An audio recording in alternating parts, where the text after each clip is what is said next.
will give up. I'm done. Where are you gonna go? I don't know. This does not even deserve a captain's log introduction, because this is dead serious. How's it going, everybody? Here's a video I was not expecting to make tonight. So earlier this morning I got a few messages from some friends saying, hey, did you see the new Rax news? He's made a phone call to CIA Hole and he's telling him that he's going to be homeless here soon because Sally and Ed have had enough of it. They just can't take him anymore. They're throwing him out on the streets. He's packed a few bags and he really doesn't know what he's going to do, but he's confident that he's going to make it because of course he is. So I was like, well, there's no way this is real because I just don't believe that Sally and Ed would kick him out. Oh, and I'll give a disclaimer right here. If anyone just wants to watch a clip, I'll leave a pinned comment down below. But anyhow, guys, so I was thinking for a second. I was like, well, wait a minute. Some big news is happening. So potentially there's going to be a Halloween bash where Rax lives. A bunch of people are going to go there and throw a party. And you know this is going to be the most stressful event on APD and Sally and Ed. It probably wouldn't be very fun for them. And there's a person who is going to be incredibly not fun for it. That's Cyrax. We all know this. It's going to be a complete crash out if this happens. And I think potentially. Now, I personally believe if anyone's telling Rax he's got to go, it's Ed. He's finally saying, Sally, look, this is causing nothing but problems in my life and yours. If I was the owner of this house, which I'm not, I would kick him out. That's what I believe Ed is saying. And Sally, maybe for once, because we all know it's only up to her, but maybe finally it's starting to, get into her head, because I think there's been like 4 or 5 APD visits where they have been saying like nothing but truth bombs. Like, listen, he's got to go. Look, drones, everything. This is a problem. You have got to solve this, and there's one way to get him out of this house. We don't care to add to the homeless population of Akron. It's not a big deal to us. We're dealing with these people every day, and you know what? He'd probably be easier to lock up because he'd probably pull a Daniel Larson and crash out on the other Mythbuster lookalike, kind of like Daniel Larson did. But here's the clip, guys. I'm going to show you the clip, and then we're just going to talk about it a little bit more because I definitely just want to talk to you guys in this video. This is absolutely insane. One of the very few Lolcow update videos I'll ever do, but I feel like this is needed. Hello? Dude, I need to find somewhere to go. I need a place to stay because Mom and Ed don't want me here no more. What? And it's blaming me for what these people are doing. What happened? Like what? He's saying that it's my fault that they're involved in this shit. He's saying that it's my fault that these people got their number.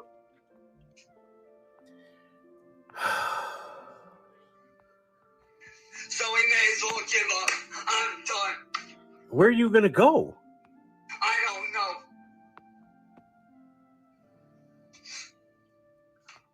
know. Did you pack up already? I got a few clothes. Um.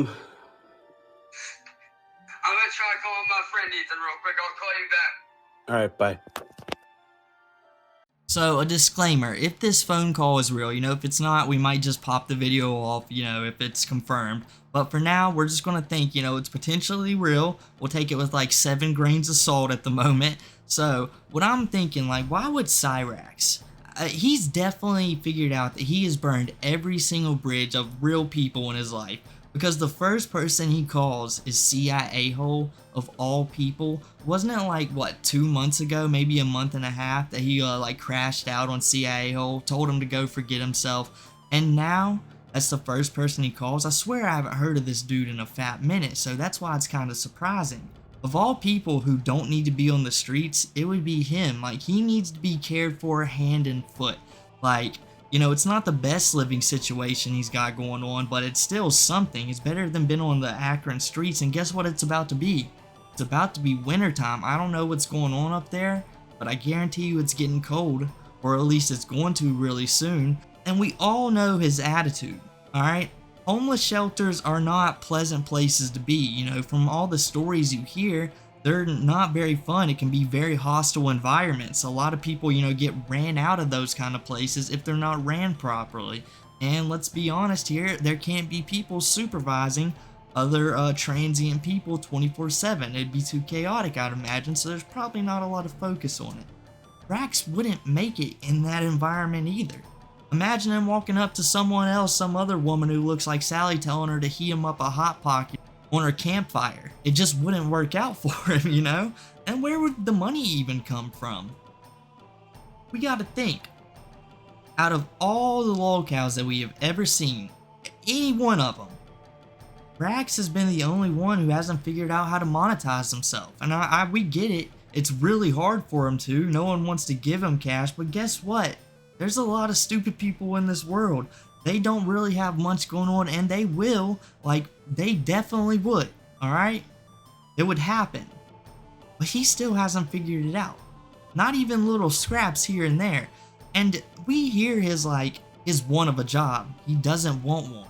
And at this point, what's the age? 35, homies? It's not happening. There's no way. I don't think it's possible at 35 years old teach this guy new tricks, man. You know, you can't take him into Walmart and say, hey, you need to greet these people. Because the first person he thinks is talking behind his back, guess what? You don't even want to hear what he's going to say to them, and all the stories he's going to be telling the customers as they walk by. You know, he's going to be telling them about the stories from Australia. We heard him in that therapy meeting. It wasn't like he was I mean, I guess in that environment he thought he could talk about it, but do you really think Cyrax wouldn't talk about his relationships with his Australian woman? What happened with Kate? What happened with everyone else? Like, it would be a long story, but you know, he can sum it up really fast. We've heard it about 20-30,000 times. And you know what, homies? I don't know if Cyrax has made a retirement video in the last couple of days, but he might have finally predicted his retirement. There's a possibility that there's just this one weirdo out in Akron, Ohio. Who knows where CDNN is lurking nowadays? You know, him and Jacob Sockness, they could just scoop him in, and then he'd basically be their little Andy Dick, you know, an exact replica of him. Just put the camera on him when the camera's off of him. Who knows what's happening in that strange household? You know, that could be the future of this guy. Or none of this happens, right? We also gotta consider that at the very same time. Cyrax has always gotten off easy when it comes to Sally. Like I said earlier, this could just be Ed talking to him like, hey, you know, da-da-da, my house, you would be gone. And he's just freaking out because Sally's potentially thinking about it. And I don't remember if I talked about it earlier, but I'll touch on it now. It's like, of course this could be happening at the moment, right? It's just such a perfect build-up. We got the Kia window shield, and then we got the cat poo on the door, and then the eggings, and then, you know, all the other stuff that happened. Ed looking like an Akron bush hunter out there, you know, searching for drones. You know, this hasn't been going very well for him, and it's really been amping up in the last couple of weeks. I mean, well, I guess last 3 or 4 months. You know, think about all the cement. Ed could probably own a company if they had some business sense to him at this point. That's not even really messing with them, I think, in all honesty, if they knew what to do with it. But, you know, as King Cobra would say, I digress. They'll never figure that one out. But then you add all of that together, and then you throw on top the Halloween bash that might be going on. It's like, oh, yeah, I for sure think of all times, this could be the boil over point. And what do you guys think would happen if this just like actually came to fruition? I see nothing but bad for the dude. I could see it been some kind of like Party X or whatever that movie was called, except Sally and Ed are actually there. And Sally and Ed are just trying to keep them at bay, a water hose for a little bit, you know, dumping the semen out, spraying it so they can't get inside. And it's just like a swarm. And eventually they just overtake the house. It's a new kingdom that gets built. Akron becomes a superb city, you know. And it just, you know, maybe a college frat town. Just parties all the time, you know, like it should be. As Raxo just lurks the corner seeing what could have been. He's never invited to any of them. But what happens if this is actually real, an entirely true story? What does Sally and Ed do afterwards when it's all said and done for them? The weight has been lifted off their shoulders. They're no longer Atlas carrying the world of Cyrax on top of them. Things would slow down for them. Probably just like 60-70%, because you got to think about the people who don't realize it for a little bit. But then things would get so easy for them. Besides every night them having to lock the doors instead of keeping them inside, and they got to keep them from getting back in, you know, it'd be like a complete reversal of roles. Cyrax would be dressing up like the dog trying to get in after they let him out for a minute, rolling by on a bicycle he done snatched from some kid, as Ed and Sally are just walking in the door, and he just bolts in, locks himself in the room saying, you can't get me now. He's just trying to get some squatter rights in there. And maybe, you know, this is just a thought, if you've been jobless for that many years, could you be considered homeless and just squatting? You know, if you've never paid a bill or a dime to the household, isn't that basically the same thing? I mean, that's like, what, 30? No, we'll just start when he was 18, you know, like 20 some years still, like 18, I believe, right? So he might have something going for him, but I don't know.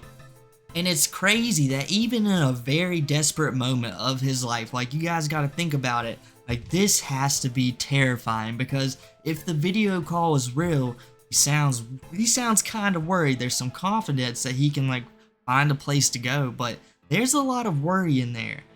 But still, yet somehow, he's like, I don't understand how this is my fault. I want you guys to think about all the history you guys know of, right? Just like a collective conscious maybe while everyone's watching this video. You guys know, there's so many times that he has directly caused this. Maybe some of the time, like what, 3%? It hasn't been directly caused by him. But at least in the beginning, it was every single time. But they can't see, they gotta be lecturing him about this all the time, and especially right now, but it can't get through to him that this is just all his fault. And he knows about other Lolcows. He studied them. Do you guys remember that part of his history when he was calling on Daniel Larson and like 2 other ones to come to his aid, and they're gonna all fight together? What's up, guys? This video is for Daniel Larson. Daniel, first off, man, I want to say that I am terribly sorry that you're homeless, bud. I am terribly, terribly sorry that you're homeless. But I heard your story, I heard about what's going on, and I'm reaching out to tell you right now, dude, that these people that you're entrusting, they are not your friends. He said it's over. I wonder if he was thinking about all of the bridges that he's burnt. I hope he was directly thinking about his aunt saying, man, it was such a bad idea for me to talk about her like that. I should have never done that, because we all know what his aunt said. She was going to be the one to take Cyrax in. She was going to take that burden. And it was literally a burden because it was a conversation in the family. Who's going to have to do this? But he did every single thing possible to ruin that for himself. And now that he's getting kicked out of Sally's house, it's not happening. She's not taking him in. And who in their right mind would? This is basically just signing yourself up for, you know, complete and utter chaos the rest of your life, or at least the rest of the time you have him staying there. And then there's maybe, just maybe, if he was like super cool to Gordon, Jenny seemed like kind of a forgiving person, and she seemed to have a little bit of cash. She might have been able to King Cobra him, like spot him some money, have him go have a little spot for himself. You know, I don't think he could have functioned. I don't think anything would have happened. The house would have burned down in a matter of weeks. She might have tried that for him. She literally flew him out to Florida to try to give him a new life one time. Maybe he was nice to him, and they seen all the chaos that was happening in his life. Might have felt really, really bad and said, hey, we'll actually help you. We're gonna attempt to change your life again. You guys know what would happen if he went down there still. Even if he did pull the nice ploy, he would have gave up eventually, and it would have all been bad for him. That's exactly what would have happened. He would have gave everyone all the information to the internet, and it's basically game over for them too. And now, of all times, he's got to be thinking about this as well. How many online friendships has Cyrax had? He's got to learn, like, the value of these is absolutely none, especially for someone like him, where nobody cares. Like, there's so little people. Like, if there is one, they quickly forget about it because they don't want to deal with it any longer either. So everyone just says, you know what, we gotta step away, even if they love the dude. Yeah, I couldn't imagine that in 1,000 years, but even if they did, they gotta step away. And what? They can't house the guy. What are they gonna pull a chibi and try to move to Florida with somebody? You know, it just never works out. Most my best friends who have known each other since high school, who decide they're gonna move in together, they end up hating each other. There's a reason most people don't get along in a house. Think about having to deal with Cyraxx. You know, Lolcows wouldn't even deal with Cyraxx. It would crash out really quick. Just think about all Anaconda Sins has done, and she's like, oh yeah, I know most of that stuff that happens with that dude is fake. And no, none of it is. It's not like her story where she tries to like fabricate most things, even though I think a large portion of hers isn't a fabrication. She just tries to play it off that way, but that's a different story. But it doesn't really matter how many the online friends he's going to make a phone call to. Every one of them that actually answers when they're asked, hey, can I live with you? They're going to say no, like any normal person would. Like, it just won't happen. And while he's sitting there with his knapsack filled with like 7 t-shirts that we've seen for like 5 years on the side of the road, he's wondering how it all went wrong. Hopefully they extend the kick out all the way to Halloween and he can just watch the festivities, you know, around him. Or maybe, just maybe, he can walk up, fulfill his dream for one last time, walk up onto the stand at the Halloween bash and perform a concert. He's going to get booed off stage and he can just go retreat into the woods and just never be seen again. But I guess that's enough for me today, guys. If you enjoyed the video, make sure to drop a like. If you haven't already, leave a sub, follow the socials down below, and I'll catch you guys next time.